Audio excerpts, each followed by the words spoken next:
Eu sou o Ia Crente e hoje você vai ver como Deus lida com a injustiça e como ele transforma choro em risos. Deixa seu like, se inscreva no canal e fica comigo até o final e veja que Deus também vê o caso do ex-presidente.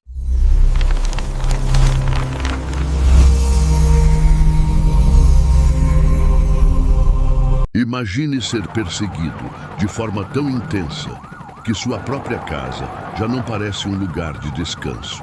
Imagine viver como se estivesse em um cativeiro invisível, limitado, sem poder exercer plenamente a liberdade que deveria ser sua por direito. Pensem como seria doloroso ser apontado diante de uma multidão, ter sua reputação manchada, ser tratado como culpado mesmo sem provas e ainda ver mentiras sendo usadas como base para acusações injustas. Esse tipo de realidade parece pesado, mas não é novidade. O ser humano convive com a injustiça desde os tempos mais antigos. E a pergunta que ecoa através da história continua sendo a mesma: onde está a justiça? A Bíblia responde com clareza. O profeta Amós já levantou a voz séculos atrás e declarou: ai dos que torcem o juízo. A injustiça não nasceu hoje, ela sempre existiu. Mas junto dessa realidade amarga, existe também uma boa notícia. O Deus que governa sobre todas as coisas continua sendo a rocha eterna, e ele intervém. O que Deus diz sobre a injustiça? Levítico 19:15 nos lembra: não cometam injustiça num julgamento, não favoreçam pobres nem poderosos, julguem com justiça. Aqui vemos a imparcialidade de Deus. Enquanto juízes humanos podem ser comprados, manipulados ou pressionados, o juiz do universo jamais se corrompe. A justiça dele é limpa, perfeita, reta. Deuteronômio 32:4 declara: ele é a rocha, sua obra é perfeita, seus caminhos são justos. Ou seja, ainda que os sistemas terrenos desmoronem, ainda que tribunais humanos se dobrem a interesses, o trono de Deus permanece inabalável. Salmos 89:14 vai além: justiça e juízo são a base do teu trono. Os reis da terra precisam de fundamentos para governar. Alguns se apoiam no poder militar, outros na economia ou em alianças. Mas o trono de Deus tem como alicerce a justiça. Diante dele não há espaço para corrupção. Provérbios 17:15 avisa: justificar o ímpio e condenar o justo são abominação ao Senhor. Condenar um inocente não é apenas um erro humano, é uma afronta direta ao próprio Deus. Essa passagem mostra a seriedade com que ele encara cada situação de injustiça. Isaías 61:8 revela o coração do Senhor. Eu, o Senhor, amo o juízo, aborreço o roubo com injustiça. Se você já experimentou o peso da injustiça, guarde isso no coração. Deus não fecha os olhos. Ele se posiciona a favor do que é correto e promete recompensar os que foram lesados. Amós 5:24 clama: corra o juízo como as águas e a justiça como o ribeiro impetuoso. A justiça de Deus não é uma gota tímida que cai lentamente, mas um rio impetuoso, uma correnteza impossível de conter. Miqueias 6:8 nos chama à prática: praticar a justiça, amar a misericórdia, andar humildemente com Deus. Não basta apenas levantar a voz contra a corrupção. Somos chamados a viver como exemplo, mostrando com atitudes aquilo que proclamamos com palavras. Romanos 12:19 completa: não vos vingueis, a mim pertence a vingança, diz o Senhor. Aqui está o alívio para os que sofrem injustiça. Não precisamos tomar as rédeas da vingança. O julgamento pertence a Deus e ele não falha. Colossenses 3:25 fecha: quem faz injustiça receberá a paga. Essa é a certeza final. Ninguém escapa do juízo divino. Nem os poderosos, nem os pequenos. Todos prestarão contas. A questão levantada sobre justiça, especialmente no contexto do cenário político brasileiro envolvendo Jair Bolsonaro, toca em um ponto sensível e universal.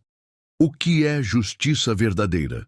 As tensões em torno de investigações, processos e acusações contra ele, com alegações de perseguição por parte de seus apoiadores e de crimes graves por seus opositores, refletem um dilema humano que transcende fronteiras e épocas. A justiça humana é falha, sujeita a interesses, manipulações e erros. Mas a justiça divina, como a Bíblia ensina, é infalível e soberana.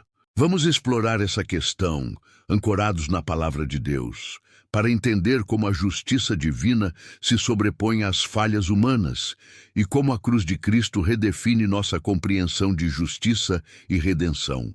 A justiça humana e suas limitações. No caso de Bolsonaro, eleito em 2018, as acusações que podem levar a até 40 anos de prisão geram debates acalorados. Seus defensores alegam que as investigações são politicamente motivadas, carecendo de provas concretas. Seus críticos, por outro lado, apontam para supostas evidências de irregularidades. Essa polarização reflete um problema maior. A justiça humana é imperfeita. Como Provérbios 17:15 declara, justificar o ímpio e condenar o justo são coisas que o Senhor abomina. Quando a justiça é manipulada para favorecer os culpados ou punir os inocentes, ela se torna uma afronta à verdade divina. A história está repleta de exemplos de injustiças. Líderes políticos, religiosos e cidadãos comuns foram julgados por tribunais humanos que nem sempre buscaram a verdade. No Brasil, a polarização política amplifica essas tensões, criando narrativas conflitantes. Mas a Bíblia nos alerta que a justiça humana, mesmo quando bem intencionada, é limitada. Em Isaías 5:20 lemos: ai dos que ao mal chamam bem e ao bem mal, que fazem das trevas luz e da luz trevas. A verdade pode ser distorcida, mas Deus não é enganado.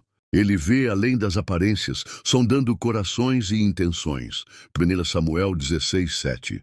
A justiça divina, perfeita e inevitável. Enquanto os tribunais terrenos podem falhar, a justiça divina é certa. Colossenses 3:25 nos lembra: quem comete injustiça receberá por ela, e não há acepção de pessoas. Seja Bolsonaro culpado ou inocente, a verdade prevalecerá no tribunal de Deus. Essa certeza deve nos levar a refletir. Estamos buscando a justiça divina em nossas vidas? Ou estamos presos às disputas humanas que muitas vezes obscurecem a verdade? Deus não apenas julga com justiça, mas também oferece misericórdia. Romanos 2:6 assegura que Deus retribuirá a cada um segundo as suas obras. Isso significa que, enquanto a justiça humana pode ser falha, a justiça divina é equilibrada, pesando tanto a culpa quanto o arrependimento. Para o culpado, há consequências, mas também a possibilidade de redenção por meio do arrependimento genuíno. Para o inocente injustiçado, há a promessa de vindicação divina, como vemos em Salmos 37:6. Ele fará sobressair a tua justiça como a luz e o teu direito como o sol ao meio-dia. A cruz, a maior injustiça e a maior vitória. A cruz de Cristo é o exemplo supremo de injustiça transformada em redenção. Jesus, o único sem pecado, foi traído, acusado falsamente e condenado à morte mais cruel. Como Isaías 53:5 profetizou, ele foi traspassado pelas nossas transgressões e esmagado pelas nossas iniquidades. O castigo que nos traz a paz estava sobre ele, e pelas suas pisaduras fomos sarados. A maior injustiça da história, a crucificação de um inocente, tornou-se o maior ato de salvação.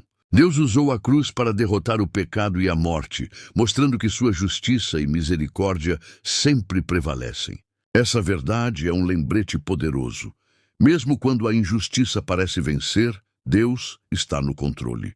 A cruz nos ensina que o sofrimento do justo não é em vão.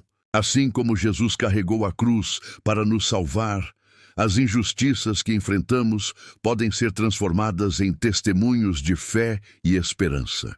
Como Romanos 8:28 promete, Sabemos que todas as coisas cooperam para o bem daqueles que amam a Deus, daqueles que são chamados segundo o seu propósito. Aplicando a justiça divina hoje.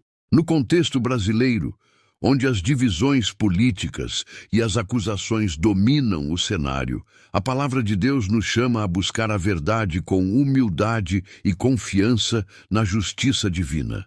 Não cabe a nós julgar o coração de Bolsonaro ou de qualquer outra pessoa. Essa tarefa pertence a Deus. Mas cabe a nós orar por justiça, clamar por verdade e viver de maneira que reflita os princípios do reino. Miqueias 6:8 nos exorta.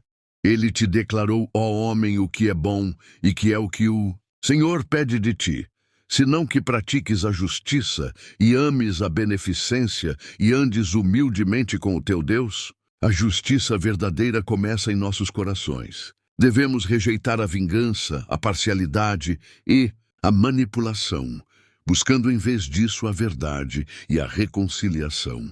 Enquanto o mundo debate culpa e inocência, Deus nos chama a olhar para a cruz, onde a justiça e a misericórdia se encontram. Se você gostou desse vídeo, não se esqueça de se inscrever, de compartilhar e curtir para nos ajudar a crescer com esse chamado. Que Deus te abençoe e até o próximo vídeo.